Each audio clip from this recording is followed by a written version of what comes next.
Hi, welcome back. I am doing another robe and reviews. This time I'm in my black robe. The brand for the robes is called Sexy Little Robe, and this one is actually short. The other one I had on the other day was a long robe, but this one is a short one. It's very cute. I'll have to show you a picture later. But yeah, I just wanted to hop on here and do a quick review because the sequel to this book is coming out soon, and it was one of my favorite reads actually from last year, but it lives rent free in my head and has for a while. But before we get into the book, I want to talk a little bit about my makeup look. My makeup today is inspired by Zendaya's look on the Odyssey premiere. She had this ethereal, goddess-like, I mean, everything she does is just magical, but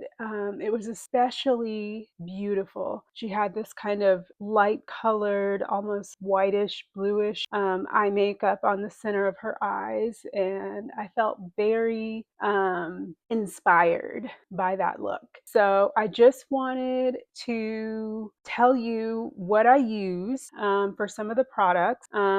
She had a very skin-like, almost very clean girl aesthetic that I thought was absolutely beautiful. She was wearing quite a bit of makeup. A lot of it I think was done by Charlotte Tilbury, or the makeup wasn't necessarily done by Charlotte Tilbury herself, but the products were Charlotte Tilbury products. I don't have a ton of Charlotte Tilbury. I have a ton of makeup, but I just don't have a lot of her products. Not to say they aren't good, because some of her stuff is great. But I kind of did what I could with the makeup that I had on hand. And so the foundation is looking fantastic. I mean, let's get into it. The color match, the shade match is phenomenal. And it is Urban Decay's Space Bond by in the shade 35, warm, deep warm neutral, I think is the shade. Stunning match.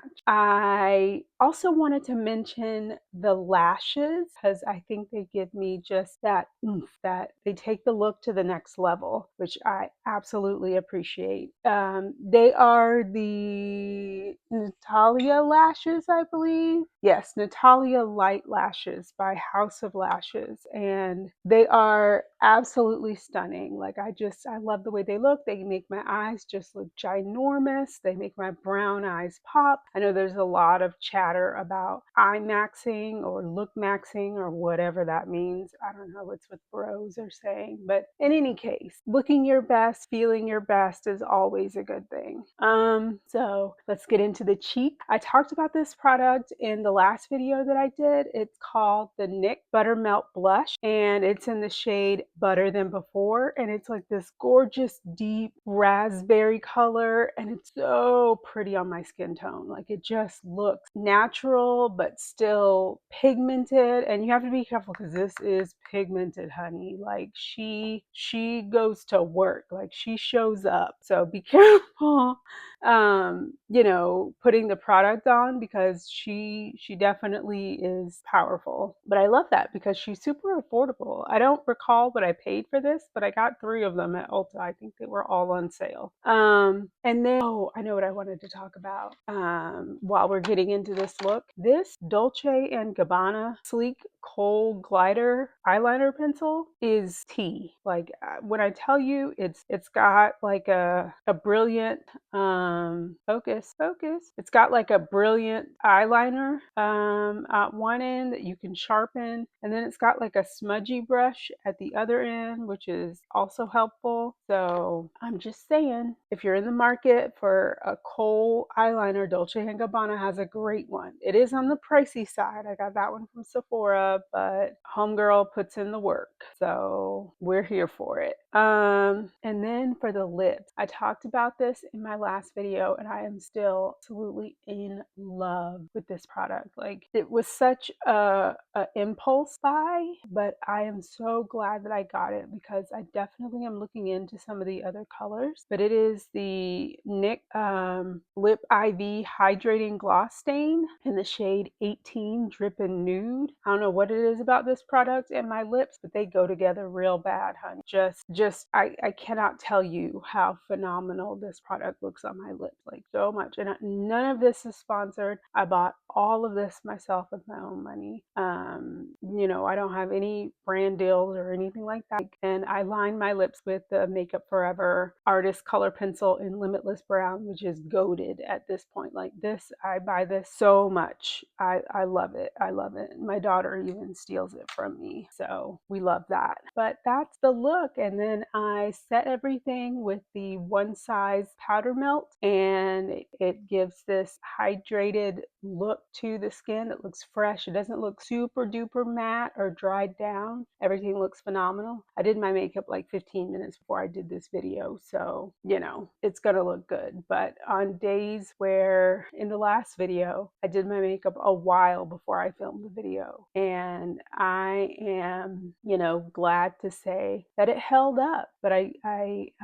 was starting to see my little oils peeking through. But yeah, so that is my product discussion for this makeup look, and I just want to get into the book now. So the book that I read last year that I absolutely fell in love with is called The Night and the Moth by Rachel Gillig. Y'all, I read this last year along with her other series, One Dark Window and Two Twisted Crowns. I am a Rachel Gillig stan. Like, she can write whatever she wants and I will eat it up, like just gobble it up, because the way she writes her fantasy novels is chef's kiss. Like, they have a humor to them. They have action in them.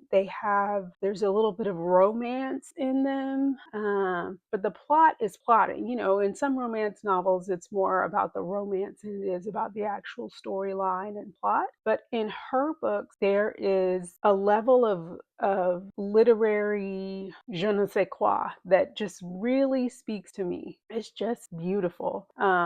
She's a New York Times bestselling author. Like, One Dark Window and Two Twisted Crowns, I'm telling y'all, they were magical. They were magical. And here's how much I love them. I typically get audiobooks of a lot of the fantasy novels because I like to know how things are pronounced. Like, when I read them, I'm kind of like, okay, I'll say it this way, but then it's actually pronounced another way. And that kind of bugs me. So I like to listen to the audiobook. Plus, it's faster for me. Like, I can get through it a lot faster, which works out in the long run. So I love the audio of One Dark Window and Two Twisted Crowns so much that I bought the physical books like immediately. As soon as they were available, I got the special edition versions of both books. Like, I was not messing around, and I pre-ordered The Night and the Moth.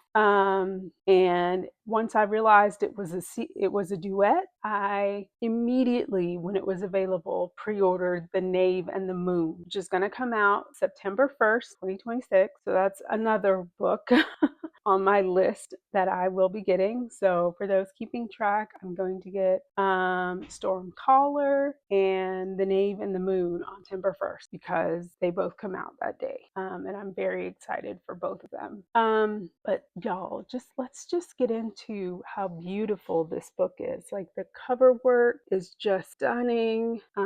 Even the spine, the page details, the spine, everything about this book is beautiful, from the writing to the story. Let me get into a little bit of a summary of this book. So she's kind of like I don't want to say a nun, more like a priestess kind of. And she's part of a group of nuns slash priestesses that live in this convent, for lack of a better term, and they have to kind of drown themselves to get visions of what will happen. And as these kind of prophetesses, they make their living that way, providing visions to people who can afford to request them. So the king comes and wants to have his vision read, or his whatever read, and his prophecy. And so essentially, this young lady, Sybil, I think her name is Sybil. Yes, Sybil, reads his prophecy, and nearly drowns in the process, or does drown in the process. And she's brought back to life, and she, basically gives the prophecy to the king, but there's something suspicious about the whole situation. And there's this knight who is part of the king's court, and he's kind of a rogue, I guess you could say. They kind of, Sybil and the knight butt heads a lot. And there's also the secondary character that's like a gargoyle that is there purely for comedic relief because he is hilarious. But it's such a cool novel. And I can't wait to see where it goes. I know I didn't give the best summary of this, but when I tell you, I'm trying to avoid spoilers and giving away too much, because it really is a unique telling of this story. And I feel like for those of you that are interested in fantasy, that are interested in a bit of romance, that are interested in kind of unique stories, would really appreciate this novel. It's fantastic. I cannot rave about it enough. I think I gave this one like 6 stars, to be honest, because I just thought it was that good. The writing, the plot, the setting, like all of it was magical. And I think I've read it in I listened to it in 3 days, if that. And the only reason why it took me that long was I had to work. So yeah, like if you get the opportunity to read this book, I definitely encourage you to pick it up. I would read it in time for the release of the book on September 1st. Like I said, the second book on September 1st. It's called The Knave and the Moon. And I love the way she plays with her titles, like The Night and the Moth, The Knave and the Moon.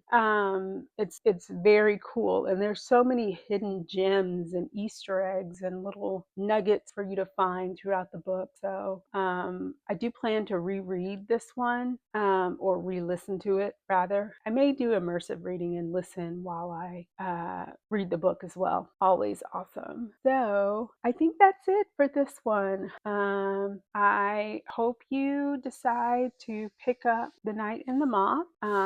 If you do, let me know. And I'll put the products that I use for this look. Well, some of the products I use for this look. We're not gonna put all of them, but I'll put most of the products I use for this look in the caption of the video. And if there's anything else you need, let me know. All right, I'll see you in the next one. Bye.